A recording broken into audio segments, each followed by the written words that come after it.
Hallo, dit is een test. Hallo, dit is een test.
It's English. It's on chat. Okay. Thank you. What else do you need to know? Let me come up there.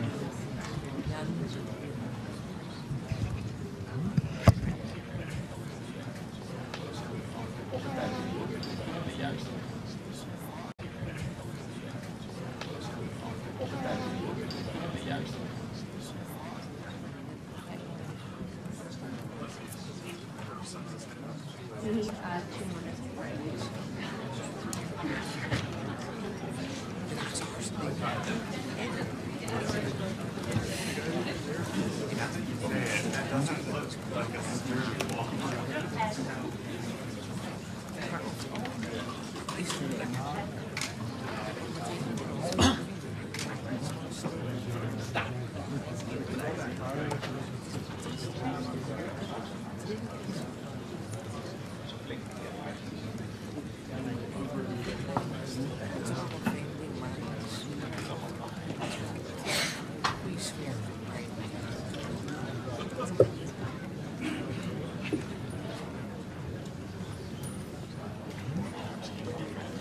Nee, maakt niet uit.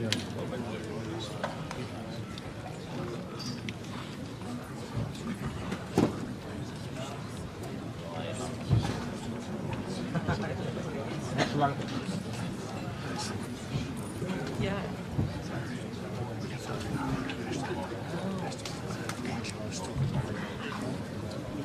Ja, die zijn ook wel waarschijnlijk van de Amerikaanse media.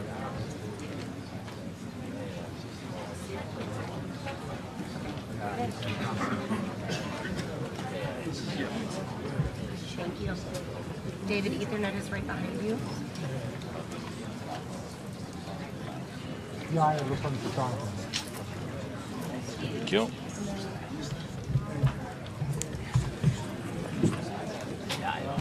Voor NEP. Dit zijn al 6, dan houdt er ook nog 1 hoog achter.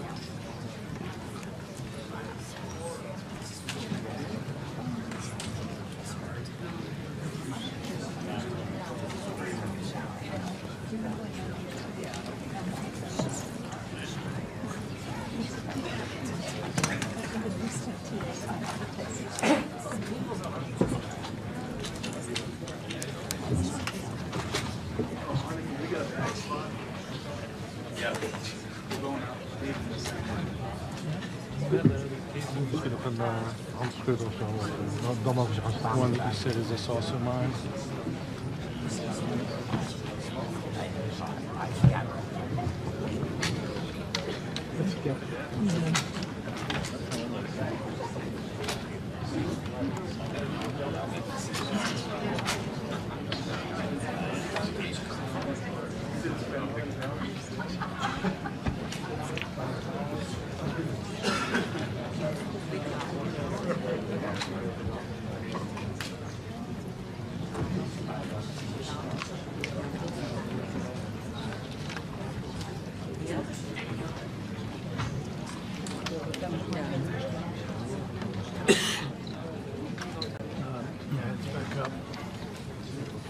Thank you.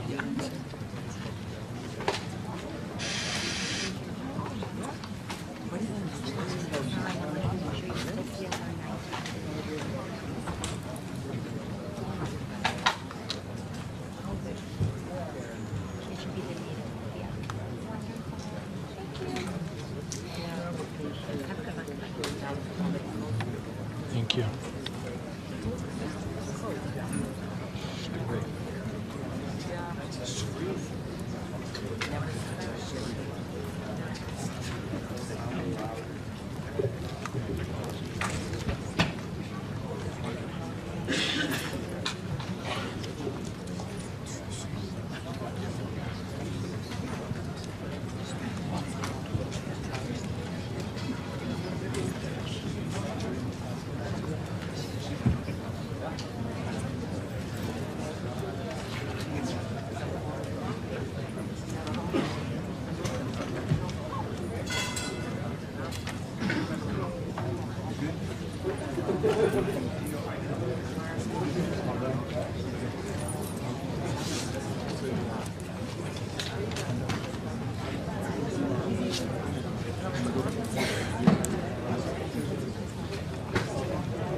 Ja, dat is een goede verhaal eigenlijk.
Koffie.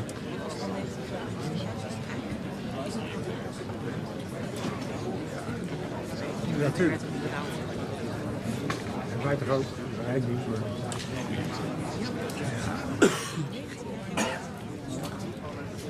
Zeker. Ja.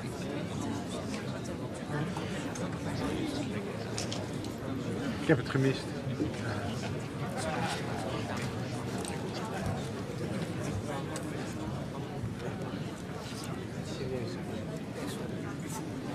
Maar ik kan het echt niet.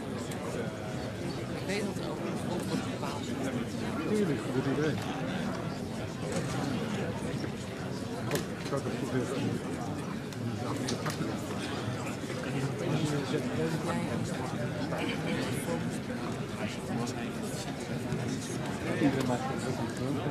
Nee, sorry. Ja, nee. Nee, dat is goed. Dit is de leeftijd.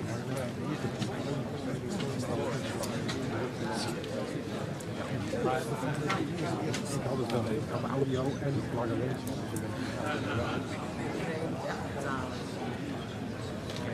Dat weet iedereen.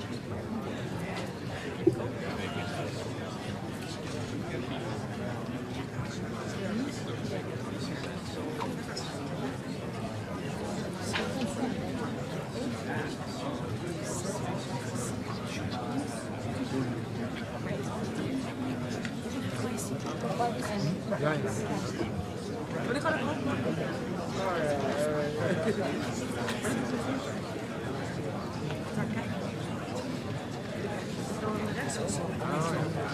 They're not me doing what they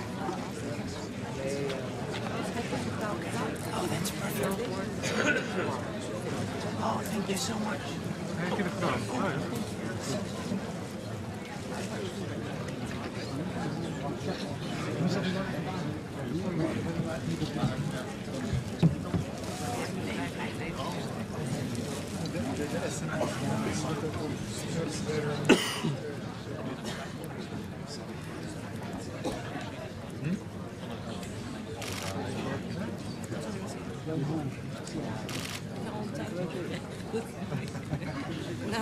De laatste update is nog steeds het nieuwste. Oh ja.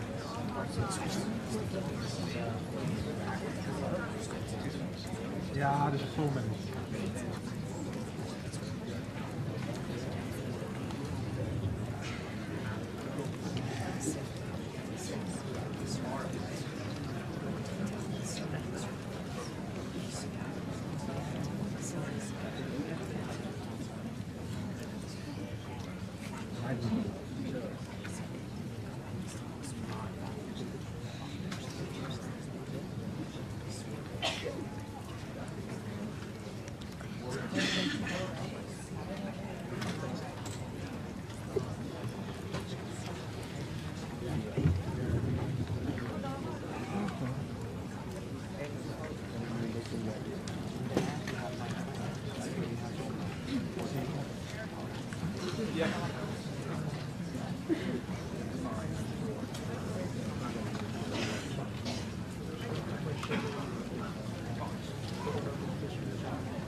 Wat goed. Kan ook nog 10 zijn.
Well, thank you very much. This has been an honor.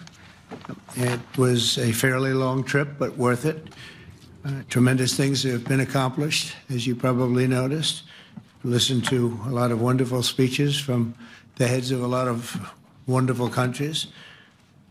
But I want to thank you for joining us at the conclusion of a highly productive NATO summit in the Netherlands.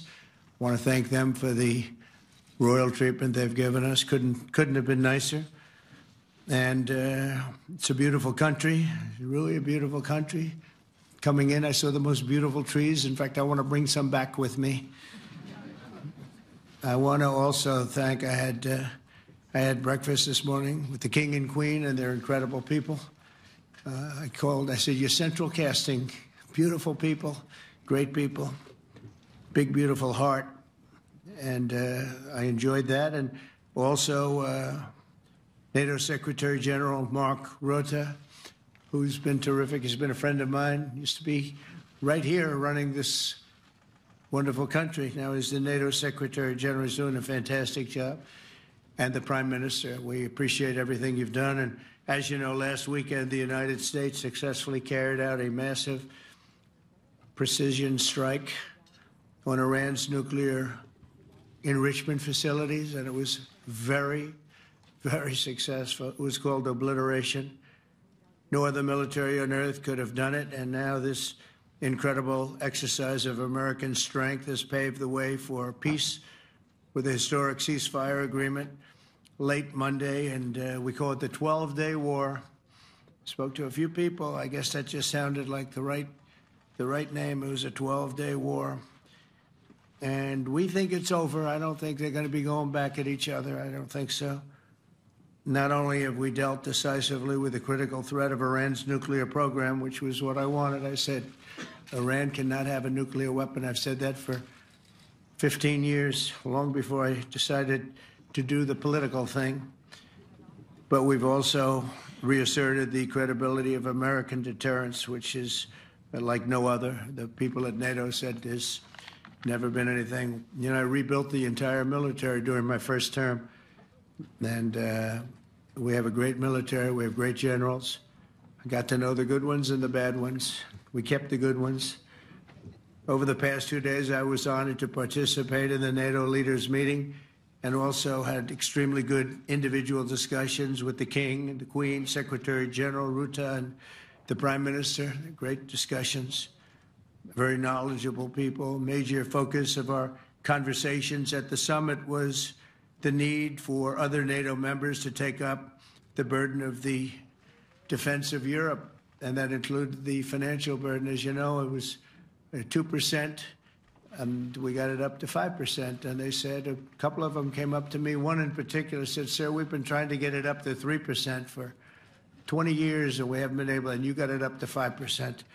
So they're going to be, most of them, I guess almost all of them, are going to be contributing now, 5%, a number that people are surprised at, but you need it today. The United States accounts for 2/3 of all NATO defense spending, and since I began pushing for additional commitments in 2017, believe it or not, our allies have increased spending by $700 billion. I said to people, you don't have any money, and a lot of them weren't paying. And so I started the process, and I picked it up as soon as I got back, which is 6 months ago. And following my election last November, almost all have accelerated plans to reach the 2%, 3%, 4%, and then ultimately, very quickly, 5%. And all of this is going to be done very quickly, almost immediately. You probably know this as well as I do. I'm sure they've been talking about it. It's really been a big focus. In a very historic milestone this week, the NATO allies committed to dramatically increase their defense spending to that 5% of GDP, something that no one really thought possible. And they said, you did it, sir, you did it. Well, I don't know if I did it, but I think I did. This will be known as the Hague Defense Commitment, which is pretty good, pretty appropriate. When the allies reach this number, it will add more than $1 trillion a year. Think of that, $1 trillion per year to our common defense, and this is a monument, really, to victory. But it's a monumental win for the United States, because we were carrying much more than our fair share. It was quite unfair, actually. But this is a big win for Europe and for actually Western civilization. For years, past administrations failed to get most allies to contribute even the 2%. I remember when I came here, we had 4 countries that were up to 2%, and I remember Poland was there. A couple of them were there, and but most of them were. We had 28 at the time. As you know, it's increased a little bit, and they've agreed now to more than double their budgets in all cases. And Europe stepping up to take more responsibility for its security will help prevent future disasters like the horrible situation with Russia and Ukraine, and hopefully we're going to get that solved. Last week they lost 7,000 soldiers, mostly soldiers, but they're also getting hit in Kiev. They're getting hit in some of the towns also. And that means life. Life is disappearing also in the cities and towns. Should have never happened, would have never happened if I was president. I said it 1,000 times, and it never did happen. It's never even thought about. But it's vital that this additional money be spent on very serious military hardware, not bureaucracy, and hopefully that hardware is going to be made in America because we have the best hardware in the world. You saw that where 14 missiles were shot at us the other day. And they were very nice. They gave us warning. They said, we're going to shoot them. Is 1 o'clock okay? They said, it's fine. And everybody was emptied off the base, so they couldn't get hurt except for the gunners. They call them the gunners. And out of 14 high-end missiles that were shot at the base in Qatar, all 14, as you know, were shot down by our equipment. Amazing stuff. Amazing that they can do. It's like shooting a bullet with a bullet. It's the same thing if you think about it. 14 out of 14, and they weren't even that surprised. I said, do you do that well often? They say, we pretty much do, sir. The Ukraine crisis has also highlighted the urgency of rebuilding our defense industrial base, both in the United States and among the allied nations. We cannot afford to be dependent on foreign adversaries for critical minerals. And as you know, we made a deal with Ukraine to take a vast amount of the land they have for minerals. We need it. And once again, I want to thank all of the people in the Netherlands, incredible people. It's a great place. And all of the NATO allies for the tremendous summit that we just had. A letter just came in, and a statement came in from the Atomic Energy Commission of Israel. And I just wondered, this is an official letter, and they're very serious people, as you know. The devastating U.S. strike on Fordo destroyed the site's critical infrastructure and rendered the enrichment facility totally inoperable. It was devastated. We assess that the American strikes on Iran's nuclear facilities has set back Iran's ability to develop nuclear weapons for many years to come. This achievement can continue indefinitely if Iran does not get access to nuclear material, which it won't. It's so sad that that whole thing had to go. But I just want to thank our pilots. You know, they were maligned and treated very bad, demeaned by fake news CNN, which is back there, believe it or not, wasting time, nobody's watching them, so they're just wasting a lot of time, wasting my time. And the New York Times, they put out a story that, well, maybe they were hit, but it wasn't bad. Well, it was so bad that they ended the war. It ended the war. Somebody said in a certain way, you know, that it was so devastating, actually. If you look at Hiroshima, if you look at Nagasaki, you know, that ended a war too. This ended a war in a different way, but it was so devastating. Also, they have, out of Dubai, just came that Iran's foreign ministry spokesman, this is Iran's foreign ministry, says its nuclear installations were very badly damaged by the American strike. So what bothered me about these reports were fake reports put out by the New York Times, failing, I call it the failing New York Times because it's doing terribly. Without me, it would be doing no business at all. But, and by fake news, CNN and MSDNC, all of these terrible people, you know, they have no credibility. You know, when I started, they were at 94% credibility, the media. Now it's at 16%. And I'm very proud of it because I've exposed it for what it is. But when I saw them starting to question the caliber of the attack, was it bad? Well, it was really bad. It was devastating. They were obliterated. In fact, you can't get into the tunnels. They just put that over. That just came out. They can't, there's nothing, there's no way you can even get down. The whole thing is collapsed in a disaster. And I think all of the nuclear stuff is down there because it's very hard to remove. And we did it very quickly. When they heard we were coming, it was, you know, you can't move it. Very hard, very dangerous, actually, to move to. And they also knew we were coming, so I don't think too many people want to be down there knowing we're coming. With the bunker busters, as we call them, we're the only ones that have them. We have the best equipment, best nuclear equipment, and we have the best equipment in the world. And by the way, we can't forget our submarine, which was out there, submarines actually, but submarine was out there. We shot 30 rockets into an area, every single one of them. I think it was almost 400 miles away, I think, Pete, right? 400? And long. It was in the ocean, long ways away. And we shot a total of 30. Every single one of them hit within 9 inches from where it was supposed to be. It took out a lot. Because we didn't do just Fordo. We did 2 others in addition, which hadn't been completely destroyed. So we hit them with a submarine from hundreds of miles away. Amazing, just amazing equipment. Greatest submarines in the world. Nobody's even close. They're 20 years behind us when it comes to submarine technology. So that's one, and the other was from the Atomic Energy Commission. And they have about 3 or 4 of them now coming in from atomic energy commissions from various places. But the one that we have that just came out, we released it a little while ago, was from the Israeli Atomic Energy Commission. But numerous of them are getting to see the site, and the site has been demolished. And again, we had these brave patriots, these incredible flyers, these people that can fly a plane better than anybody can fly a plane, going into very hostile territory, flying into the territory that has got more missiles and things pointed at it, but it was very stealth. They didn't get to see it. It was dark.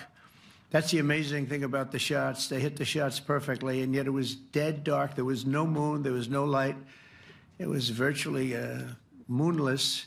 It was very dark, and the shots were hit perfectly. But when they get demeaned, and they were very upset about it because they knew how strong it would be. Back in Missouri, the pilots flew about 36 hours, 2 ways, far distance, and in those incredible B-2s. And we then had the F-22s, and we had the F-35s, and we had other planes, and we had, I think, a total of 52 tankers. That means the big tankers, because the refueling was a lot for all of the different planes that we sent. Incredible operation, and I have to say, General Raisin Cain was incredible. That's why he beat ISIS, and we beat ISIS in a matter of weeks. I was told it would take 4 to 5 years. We did it in a few weeks, and he was great. That's why he's the head of the Joint Chiefs of Staff right now, because I had a very good experience with him. He knocked out ISIS in a period of literally a few weeks. Amazing. And it was supposed to take a few years, 5 years to be exact. So we had a great victory there, and we then came here, and I think we had a great victory here. But this is an ongoing project. This is the safety of Europe, the safety of the world. And they've raised it from 2% to 5%, something which nobody, and you're talking about over $1 trillion a year. So we're talking about a lot of money from coming in from countries that we're not paying nearly enough to be effective. So I have, as you know, Marco Rubio with me, and Pete Hegseth, Secretary of State and Secretary of War. Should we say Secretary? You know, it used to be called Secretary of War. Maybe for a couple of weeks we'll call it that, because we feel like warriors. It used to be called Secretary of War. In fact, if you look at the old building next to the White House, you can see where it used to be Secretary of War. Then we became politically correct, and they called it Secretary of Defense. I don't know, maybe we'll have to start thinking about changing it, but we feel that way. Do we have any questions, please? Wow. That's a lot of questions. Who's a nice person? Oh, you're not a nice person, but I'll let you ask one. Go ahead. What's he going to ask? He is not nice at all. I know him well. Thank you, Mr. President. Yeah. Thank you for taking the time before flying home. You just said you believe the conflict between Israel and Iran is over. What makes you so confident it is? And what do you do if it isn't? Because I dealt with both, and they're both tired, exhausted. They fought very, very hard and very viciously, very violently, and they were both satisfied to go home and get out. And can it start again? I guess someday it can. It could maybe start soon. I think a big telltale sign was when, as you know, Iran somewhat, by not much, violated the ceasefire, and Israel had the planes going out that morning, and there were a lot of them, 52 of them. And I said, you got to get them back. And they brought them back. They didn't do anything. They brought them back. It was very good. I thought it was amazing, actually. They have fought a hell of a war. They fought very hard. I think the war ended, actually, when we hit the various nuclear sites with the planes. And I just hope you people can give these pilots, these are the best pilots in the world. They're the best shots in the world. They call them shots. That's what they are. And wait a minute. And I just hope you can give them the respect they deserve, because they came home to fake news. And like, oh, gee, there was hardly any damage. The things are decimated. So, but I think, no, I think they're very much finished. I think Israel's going to get back to doing what they do, and I think that Iran's going to get back. You know, Iran has a huge advantage. They have great oil, and they can do things. I don't see them getting back involved in the nuclear business anymore. I think they've had it. They've been at it for 20 years, and I don't see that happening either. Now, if it does, we're always there. It won't be me. It'll be somebody else, but we're there. We'll have to do something about it. Yes, please, go ahead. Go ahead. Oh, fake news, CNN? Oh, yeah, here we go. Wait till you hear this question. You should really say how great our soldiers and our warriors are. I think everyone appreciates our soldiers and our warriors. I do have two questions for you, Mr. President. You just cited Israeli intelligence on these attacks. Earlier, you said U.S. intelligence was inconclusive. Are you relying on Israeli intelligence for your assessment of the impact of the strikes? No, this is also Iran made the statement. And it's also, if you read the document that was given, that Pete can talk about if you'd like, the document said it could be very severe damage, but they didn't take that. They said it could be limited or it could be very severe. They really didn't know, other than to say it could be limited or it could be very, very severe. And you didn't choose to put that because it was very early after. Since then, we've collected additional intelligence. We've also spoken to people who have seen the site, and the site is obliterated. And we think everything nuclear is down there. They didn't take it out. Okay, question? Please, go ahead. Go ahead. Yeah. Blue dress. Thank you so much, Mr. President. Yesterday, you said China can now continue to purchase oil from Iran. Yeah. Are you giving up on your maximum pressure campaign? Because there are sanctions right now. With who? On Iran. No, look, they just had a war. The war was fought. They fought it bravely. I'm not giving up. They're in the oil business. I mean, I could stop it if I wanted. I could sell China the oil myself. I don't want to do that. They're going to need money to put that country back into shape. We want to see that happen.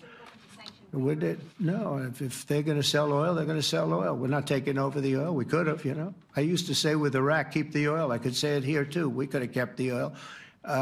No, China is going to want to buy oil. They can buy it from us. They can buy it from other people. But you're going to have to put that country back into shape. It desperately needs money. Yeah. Yeah, please. Here we go. I'm picking the beauties today. Go ahead. Mr. President, Secretary General Rutte has described President Putin as an adversary, a threat, an enemy. Do you view him the same way? And in addition to that, you mentioned General Kane, your chief of staff, the chairman of the Joint Chiefs of Staff. General Kane. Yes. He has said that Mr. Putin has territorial ambitions beyond Ukraine. Do you view that in the same way? Possible. I mean, it's possible. I know one thing. He'd like to settle. He'd like to get out of this thing. It's a mess for him. He called the other day. He said, can I help you with Iran? I said, no, you can help me with Russia. Because, you know, in the last few weeks, we took care of India and Pakistan, Kosovo, Serbia. I think on Friday we have coming in, the Congo is coming in, and Rwanda is coming in. That was a vicious war that went on, a machete war, heads chopped off all over Africa. They're coming in. We did 2 others in addition to that. Nobody's ever done anything like this. No, I consider him a person that's, I think, been misguided. I'm very surprised, actually. I thought we would have had that settled easy. I've settled 4 of them in the meantime. But he did call up, and he said, you know, he's close to Iran. He'd like to help us get a settlement. I said, no, no, you help me get a settlement with you, with Russia. And I think we're going to be doing that, too. Yeah, please. Go ahead, please. Thank you, Mr. President. You've made clear your position on what impact the strikes had. I wanted to ask you what is next with Iran. For instance, is there any indication from U.S. intelligence that Iran was able to move any material? No, just the opposite. We think we hit them so hard and so fast they didn't get to move. And if you knew about that material, it's very hard and very dangerous to move. It's called, in many people, they call it dust. But it's very, very heavy. It's very, very hard to move. And they were way down. You know, they're 30 stories down. They're literally 30, 35 stories down underground. You think you got it all? Oh, yeah, we think we got it. We think it's covered with granite, concrete, and steel. Can I ask you, are you interested in restarting negotiations with Iran? And if so, have they received? So our people, Marco could answer this, but our people are not, I'm not. The way I look at it, they fought, the war's done, and, you know, I could get a statement that they're not going to go nuclear. We're probably going to ask for that, but they're not going to be doing it. But they're not going to be doing it anyway. They've had it. They've had it.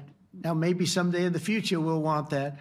But I've asked Marco, do you want to draw, I just asked him the question as we were walking on the stage, do you want to draw up a little agreement for them to sign? Because I think we can get them to sign it. I don't think it's necessary. Marco, do you want to talk about that, please? Well, Mr. President, I think President Trump has shown a willingness to meet and talk to anybody in the world who's interested in peace. I don't know of any president that's been as willing as he has to meet with anyone and talk about peace. We'd love to have peaceful relations with any country in the world. And so obviously that'll depend on Iran's willingness not just to engage in peace, but to negotiate directly with the United States, not through some third country or fourth country process. But I know of no president, probably in our modern history, that's sought peace more than President Trump has. Sounds like the door is open, but you're in no rush. Is that right? Sounds like the door is open. But I'll tell you what, look, we're going to talk to them next week with Iran. We may sign an agreement. I don't know. To me, I don't think it's that necessary. I mean, they had a war, they fought. Now they're going back to their world. I don't care if I have an agreement or not. The only thing we'd be asking for is what we were asking for before about we want no nuclear, but we destroyed the nuclear. In other words, that's destroyed. I said, Iran will not have nuclear. Well, we blew it up. It's blown up to kingdom come. And so I don't feel very strongly about it. If we got a document, wouldn't be bad. We're going to meet with them, actually. We're going to meet with them. Yeah. Yeah, go ahead, please. Yes. Mr. President, Netherlands TV, thank you for visiting our country. Good. As I understood, Thank you. I, of course, would like to know how you slept last night at the House of the King. Oh, I slept beautifully. But probably a more serious question. I think you just had a meeting with President Zelensky. Did you discuss any ceasefire in this Russo-Ukrainian? No. I wanted to know how he's doing. He was very nice, actually. You know, we had little rough times sometimes. He was couldn't have been nicer. I think he'd like to see an end to this. I do. I think what I took from the meeting couldn't have been nicer, actually. But I took from the meeting that he'd like to see it end. I think it's a great time to end it. I'm going to speak to Vladimir Putin and see if we can get it ended. But look, these are brave people. They're fighting these wars all over the place. You know, last week they had, I guess, I told you, close to 7,000 young soldiers, Russian and Ukrainian soldiers were killed, 7,000 in 1 week. It's crazy. It's crazy.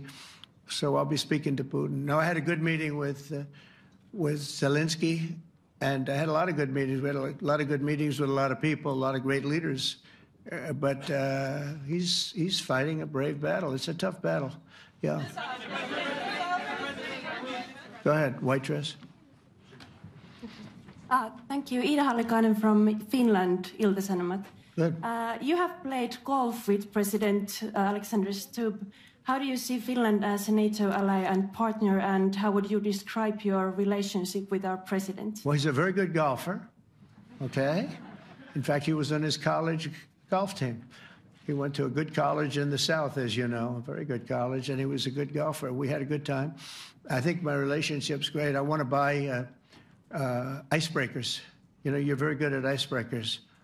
And I actually made him an offer. I didn't go to Congress. They'll try and impeach me for this. But there's an old, it's not old, it's fairly new, but it's used icebreaker. And I offered him about 1/3 of what he asked for. But we're negotiating. We need icebreakers in the U.S. And if we can get some inexpensively, I'd like to do that. Actually, they'll fix it up, make it good. Also, we may buy some icebreakers. You know, you're the king of icebreakers, that particular country. They make them good. They make them really good, and they know what they're doing. And so we're negotiating with them for about 15 different icebreakers. But one of them is available now. It's old, and it's, old. It's like 5, 6 years old. And we're trying to buy it. I'm trying to make a good deal. It's all I do my whole life. My whole life, that's all I do is make deals. Yeah, please. Go ahead. Sir, go ahead.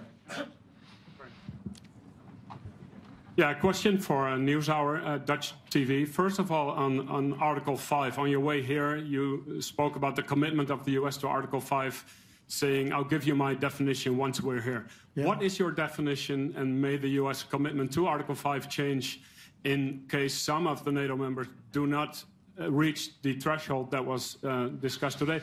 My second question is following up on a colleague on Iran. What intel reports do say that everything over there was obliterated? Yeah, well, there are numerous of those reports, and they're coming out fast and furious. But the most respected ones we've already seen.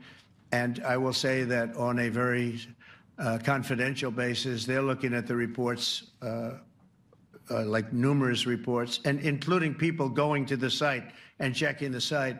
And they're going to be having, I guess you're going to be having over the next couple of days a full, you're going to encapsulate it. But no, the site was obliterated, just like I said it was, and just like the pilots should be given credit for. As far as Article 5, look, when I came here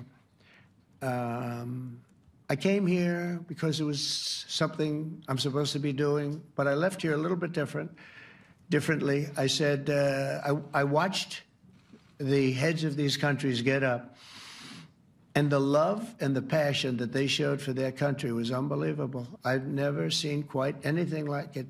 They want to protect their country, and they need the United States. And without the United States, it's not going to be the same. And you can ask Mark, or you can ask any of the people that were there. It was really moving to see it.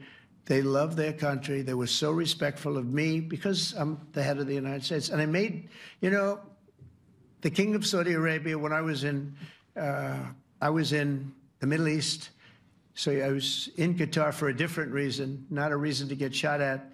We were in there for economic development reasons, Qatar, UAE, and Saudi Arabia. All three leaders of those countries, and we took back $5.1 trillion into the United States. All three leaders said, you're presiding over the hottest country in the world. The United States right now is the hottest country. Everybody wants to be there. Everybody wants a piece of it. He said, a year ago, your country was dead. You had a deadhead running it. You had a country that was dead, and it was dead. You had people pouring through the borders. You had inflation. You had everything.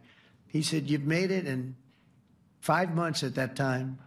You've made it the hottest country. This is the hottest country in the world. The United States right now is the hottest country in the world. And when I was around that table, it was a nice group of people, many of whom I knew from previous. When I saw the passion they had for the country, almost everyone, and you probably have the tapes, it was very public, but almost every one of them said, thank God for the United States. Without the United States, they couldn't really have NATO. It wouldn't work. It wouldn't work. It will in the future because now they're paying much more money, but it wouldn't work. It was great. And I left here differently. I left here saying that these people really love their countries. It's not a ripoff, and we're here to help them protect their country. Okay, we'll do one or two more. Thank you, Mr. President. Yeah. A question on Spain. Are you satisfied with today? Oh, I think Spain's terrible what they've done. No, I do. They're the only country that won't pay the full up. They want to stay at 2%. I think it's terrible. And, you know, they're doing very well. The economy is very well. And that economy could be blown right out of the water with something bad happening. You know, Spain is the only country that... Are you from Spain? Yeah. Good. Congratulations.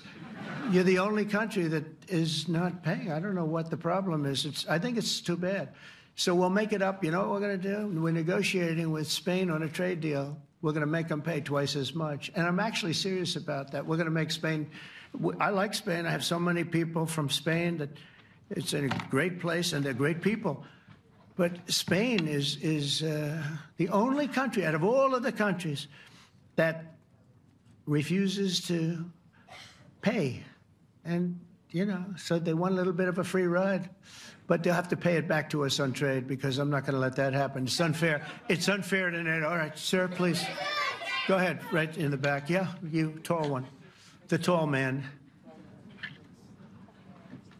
Mr. President, Johannes Petra from Austrian National Television. How are you? You once said that you would end the Ukraine war in 24 hours. You later said you said that sarcastically. Well, of course it was sarcastic. But you've now been in office for 5 months and 5 days.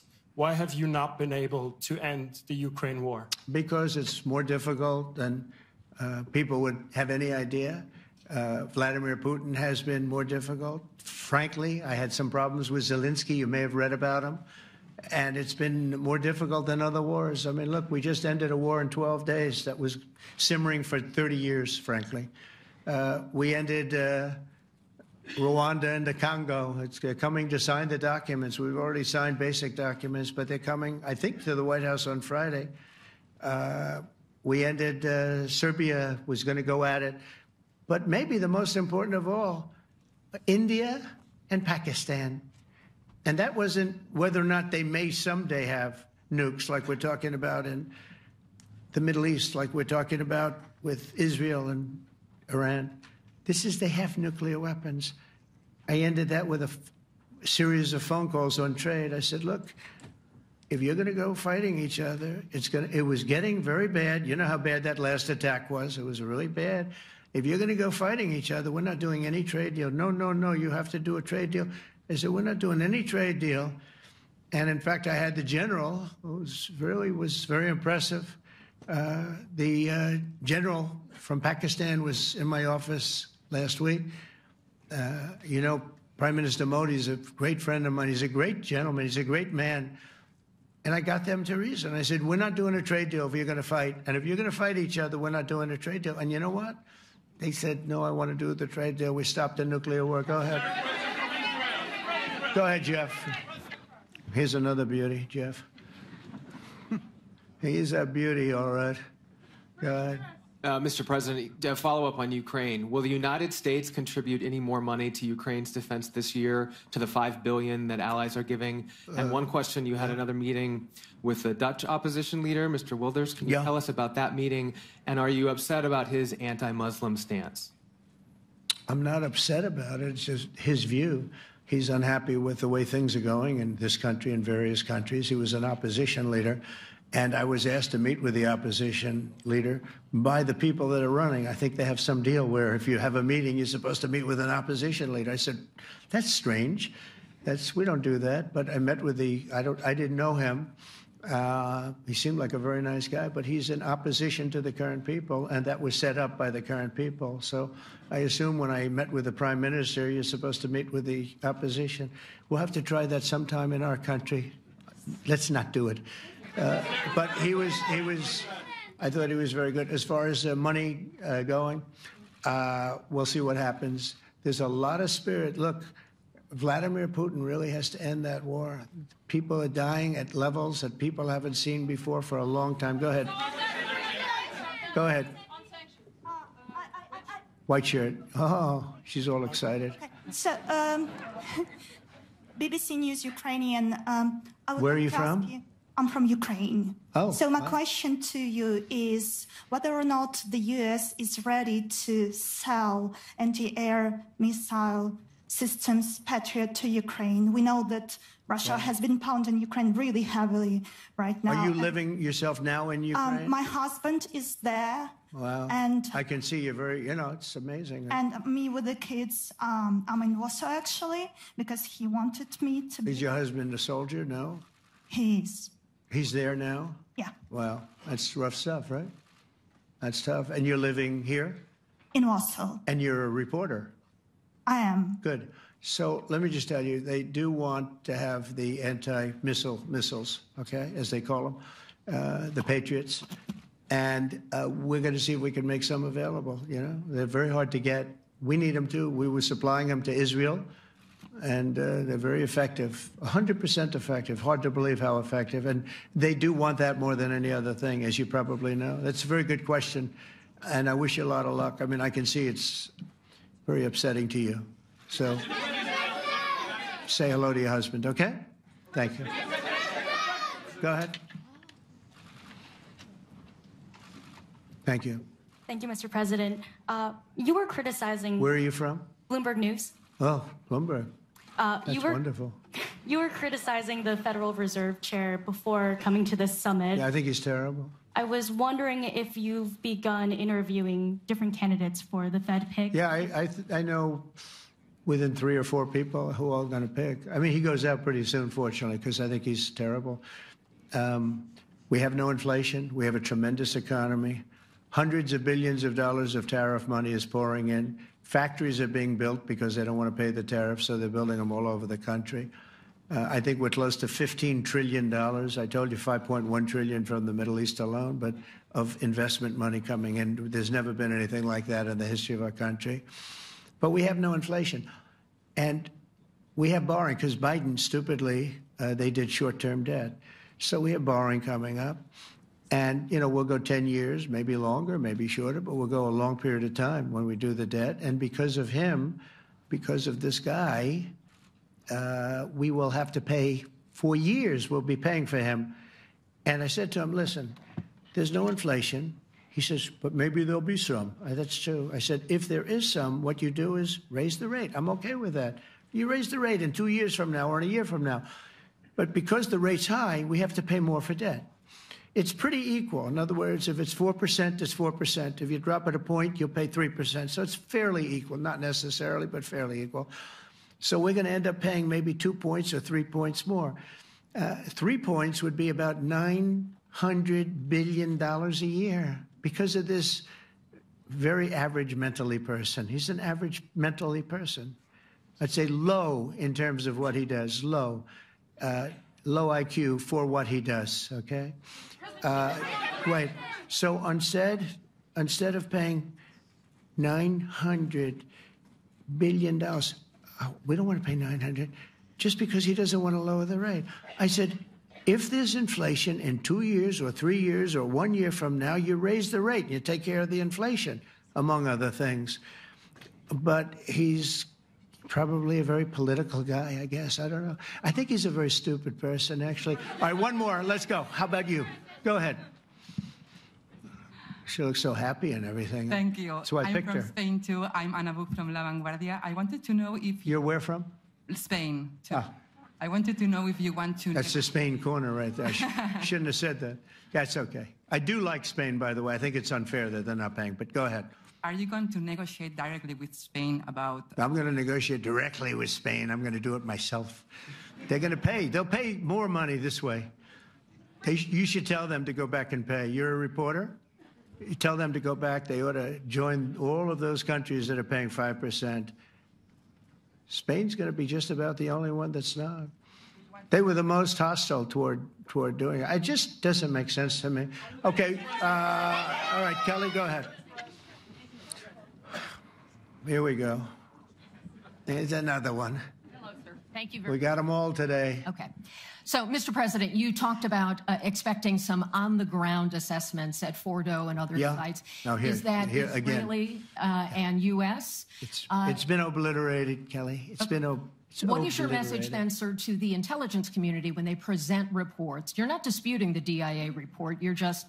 They presented a report that wasn't finished. We're talking about something that took place 3 days ago. I understand that. The report was done 2 days ago. Wait a minute. Yes. They didn't see it. All they can do is take a guess. Now, if you take a look at the pictures, if you take a look how it's all blackened, you know the fire and brimstone is all underground because it's granite and it's all underground. You don't show it. But even there, with all of that being said, the whole area for 75 yards around the hole where it hit is black with fire. The group that's run by this gentleman, in fact, you may want to talk about it for a second because we're going to issue a report.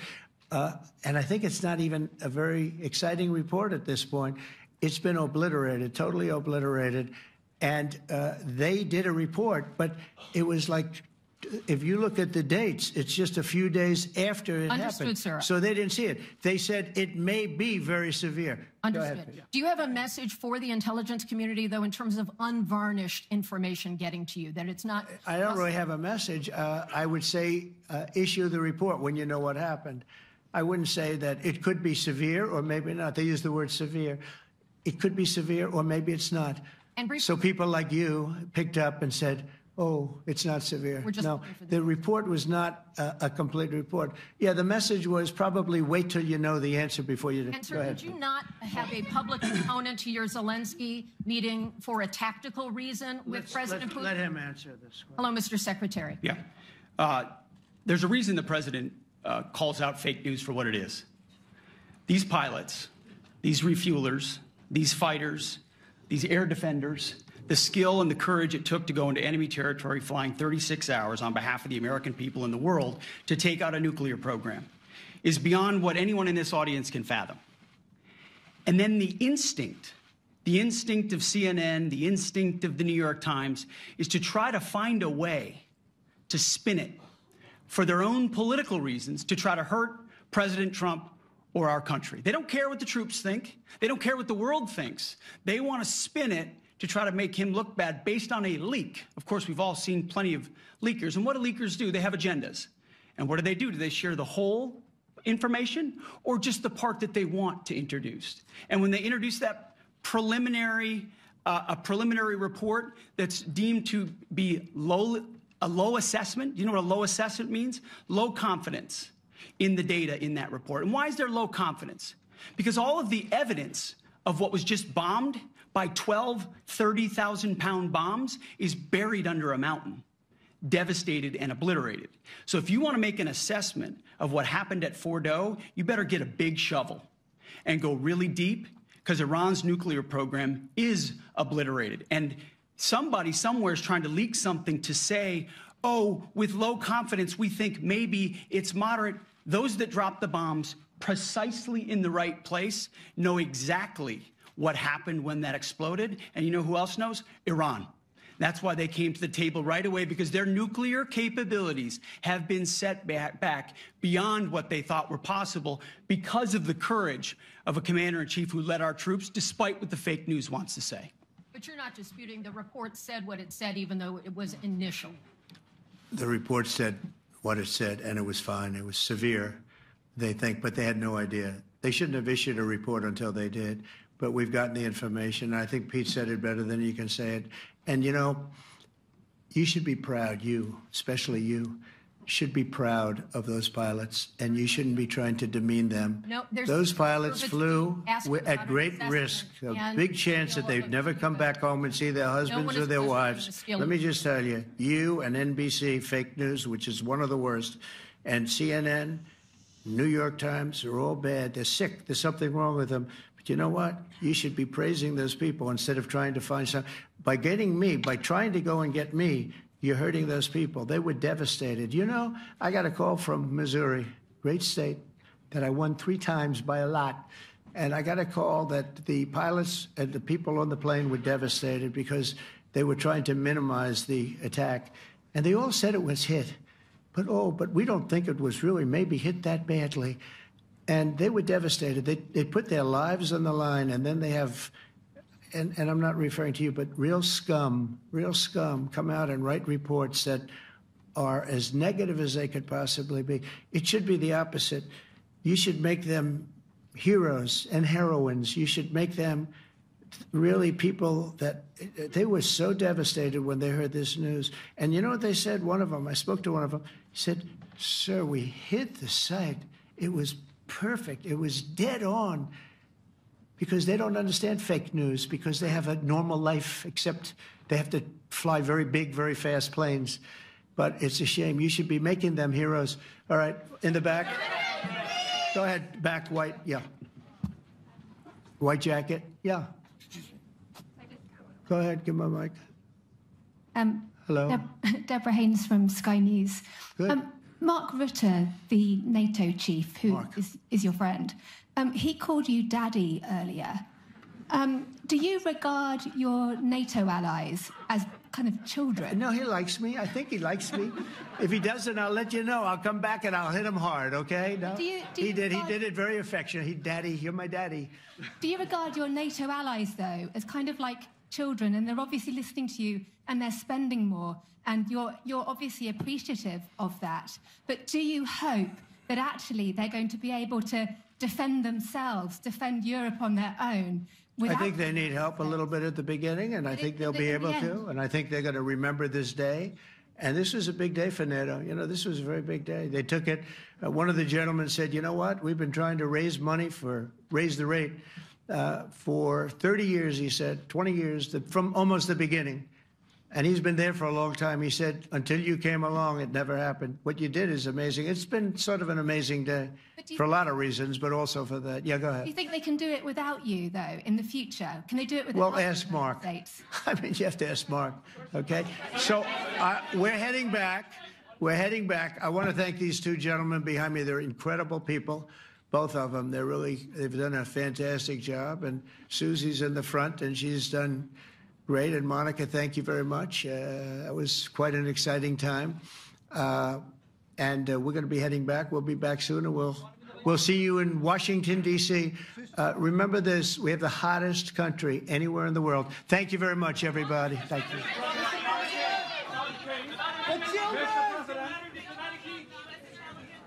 Do you trust American intelligence agencies?